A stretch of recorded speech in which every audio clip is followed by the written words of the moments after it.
आदाब नाजरीन, Saiyaara news TV में आपका खैर मकदम है। आइए देखते हैं कुछ अहम खबरें। तेलंगाना के साबिक चीफ मिनिस्टर के चंद्रशेखर राव के खिलाफ नाजिबा अल्फाज का इस्तेमाल बीआरएस के अरकान ने किया, असम्बली से वॉकआउट। तेलंगाना असम्बली में चीफ मिनिस्टर रेवंत रेड्डी पर साबिक चीफ मिनिस्टर के चंद्रशेखर राव के खिलाफ नाजिबा अल्फाज का इस्तेमाल करने का इल्ज़ाम आयद करते हुए बीआरएस पार्टी के अरकान असम्बली ने ऐवान से वॉकआउट कर दिया और अहाता असम्बली में ज़मीन पर बैठकर धरना दिया। बीआरएस रुकन असम्बली कडियाम श्रीहरि ने इल्ज़ाम लगाया कि चीफ मिनिस्टर रेवंत रेड्डी ऐवान में अपोजिशन लीडर के चंद्रशेखर राव के खिलाफ नाजिबा अल्फाज का इस्तेमाल कर रहे हैं। रेवंत रेड्डी ने कहा कि असम्बली इंतखाबात में अवाम ने के चंद्रशेखर राव का पैंट खोल दिया, इसके बावजूद के चंद्रशेखर राव के रवैये में तब्दीली नहीं आई।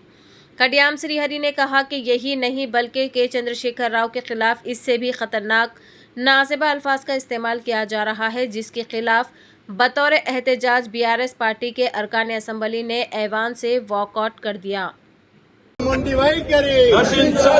ఇదేమి రాజ్యం కంచెల రాజ్యం పోలీసు రాజ్యం ఇదేమి రాజ్యం కంచెల రాజ్యం పోలీసు రాజ్యం ఇదేమి జై తెలంగాణ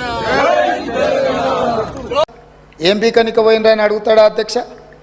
మాజీ ముఖ్యమంత్రిగా 10 ఏళ్ళు పనిచేసి, కేంద్ర మంత్రిగా పనిచేసి, రాష్ట్ర మంత్రిగా పనిచేసి, శాసనసభ్యుడిగా పనిచేసి, పార్లమెంటుగా పనిచేసి, గొప్పలు చెప్పుకొని జబ్బలు జరుచుకునే ఉద్యమకారుని అనేట ఆయన ప్రధాన ప్రతిపక్ష పార్టీ హోదాలో ఉండి ఒక రాష్ట్ర ముఖ్యమంత్రిని పట్టుకొని ఏం బీకనిక పోయినావు అని అడిగితే, రా ఇప్పటికే ప్రజల్ని పాయింట్ ఊడబిక్కురు, ఉన్న అంగి చొక్కా కూడా ఊడబిక్తాం.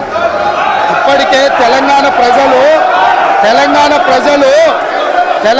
ప్రజలు మొన్న జరిగిన ఎన్నికలలో మీ పాయింట్ ఊడబిక్కిరు.